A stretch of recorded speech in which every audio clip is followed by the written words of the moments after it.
Ushawahi kujiuliza kwa nini unafanya kazi kwa bidii sana, lakini pesa haikai? Au kwa nini ghafla baada ya kukutana na mtu fulani au baada ya kuvaa nguo fulani uliyoipenda sana, mambo yako yanaanza kuharibika, biashara zinakufa na mahusiano yanavunjika bila sababu? Leo nitakufungua macho. Nitakupa sababu 7 nzito za kiroho ambazo wengi hawazijui. Kwa nini kugawa nguo zako hovyo au kuruhusu watu wasio na mfungamano na wewe kukaa kitandani kwako ni sawa na kuchukua nyota yako na kukutupia shimoni. Na ninaomba uwe makini sana na sababu ya 7. Hiyo ndiyo hatari zaidi na ndiyo sababu inayofanya watu wengi wenye nyota kali kuishia kuwa watumwa wa watu wasio na uwezo wowote. Usikose hiyo. Kabla hatujaingia ndani, fanya jambo moja la kiungwana. Bonyeza hiyo subscribe button sasa na washa kengele ili usiwe unapitwa na haya maarifa kila siku. Tayari? Asante. Twende kazi. Sababu ya kwanza, residual energy, nishati ya masalia kwenye nguo. Nguo sio kitambaa tu cha kufunika mwili. Kiroho, nguo inafanya kazi kama sponge, inanyonya. Nguo inanyonya nini? Haifyonzi jasho la mwili tu, inafyonza vibration ya hisia na roho ya mtu aliyeivaa. Fikiria umenunua nguo ya mtumba au umeazimana nguo na rafiki ambaye ana roho ya huzuni, mtu aliyekata tamaa au mtu ambaye anaumwa maradhi yasiyoeleweka. Ile nguo imebeba kumbukumbu ya mateso yake. Ukivaa tu bila kuifanyia usafi wa kiroho, cleansing, unajivika ile hali yake. Unaanza kujisikia huzuni isiyo na sababu au uchovu usioisha. Hii ndiyo maana matajiri na watu wanaojua siri hizi hawawezi kuvaa nguo ya mtu mwingine bila kwanza kuomba juu yake au kuifua kwa chumvi ya mawe ili kuua hizo frequency chafu. Sababu ya pili, sexual energy exchange, kubadilishana nyota kitandani. Kitanda chako ni madhabahu. Unapolala na mtu baki, hapa namaanisha mtu ambaye hujui asili yake, hujui maagano ya ukoo wao, wala hujui nyota yake inapigana na nini, unafungua mlango wa soul ties, vifungo vya nafsi. Tendo la ndoa sio la kimwili tu, ni tendo la kiroho la hali ya juu. Unapokutana kimwili na mtu mwenye giza, mwenye laana au mwenye roho ya umaskini, inakuwa kama umedownload virus kwenye kompyuta yako. Unahamishiwa matatizo yake yote na yeye anachukua nuru na nyota yako. Hii ndiyo siri kwa nini kuna watu wamepotea kibiashara ghafla baada ya kuanzisha mahusiano na watu fulani. Kulinda kitanda chako ni kulinda hatima yako. Sababu ya tatu, the imprint of the bed, alama ya kitanda. Kitanda chako kinatunza frequency yako. Unapolala, mwili wako unapumzika, lakini roho yako inasafiri na kuwasiliana na ulimwengu wa roho. Kitanda chako kinatambua pattern yako ya kiroho. Mtu baki anapokuja na kukalia hovyo kitanda chako au kulala hapo, anavuruga ile magnetic field. Anaharibu frequency yako na kuacha ya kwake ambayo inaweza kuwa chafu au nzito. Matokeo yake ni nini?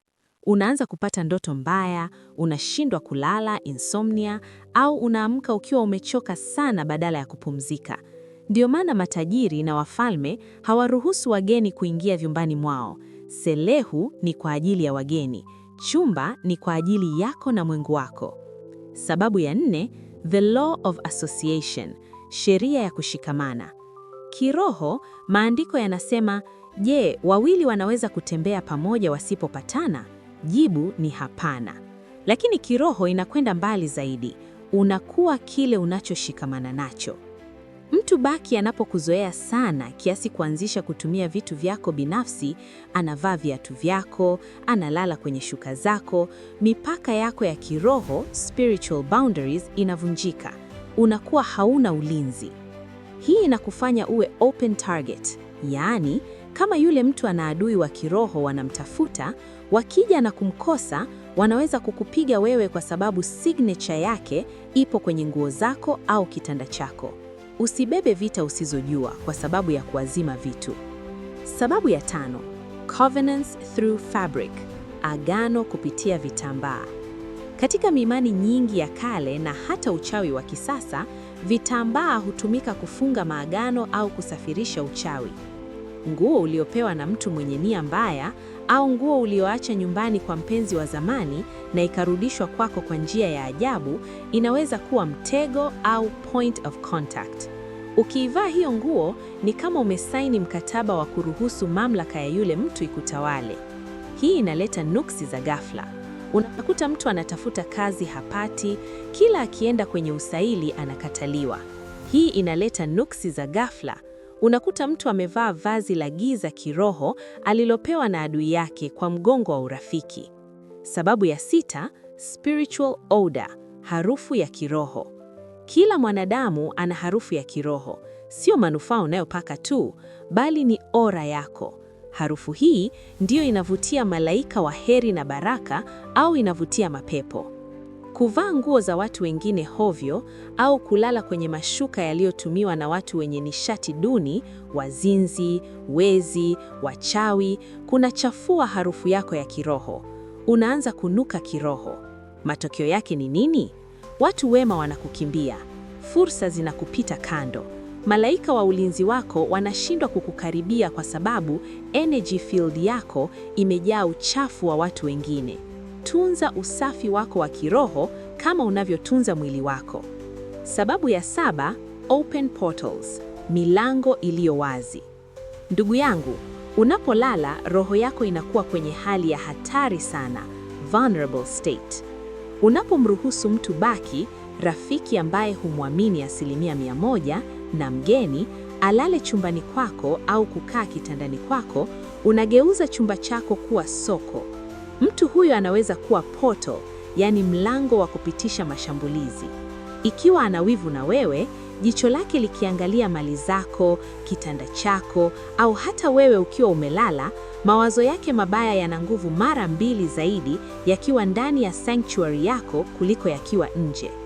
Usimruhusu adui aingie kwenye ngome yako.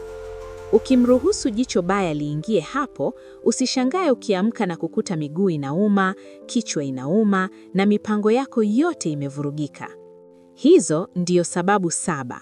Najua unaweza kujiuliza, sasa nifanyeje kama nimeshafanya makosa haya? Jibu ni rahisi. Fanya usafi wa kiroho. Declutter. Punguza kuazima nguo. Weka mipaka kwenye chumba chako cha kulala. Na omba juu ya kila kitu kinachoingia kwenye himaya yako. Kumbuka, mafanikio yanaanza na nidhamu ya kiroho. Linda sana moyo wako na linda sana mahali unapolalaza kichwa chako. Natumai umepata kitu kikubwa leo.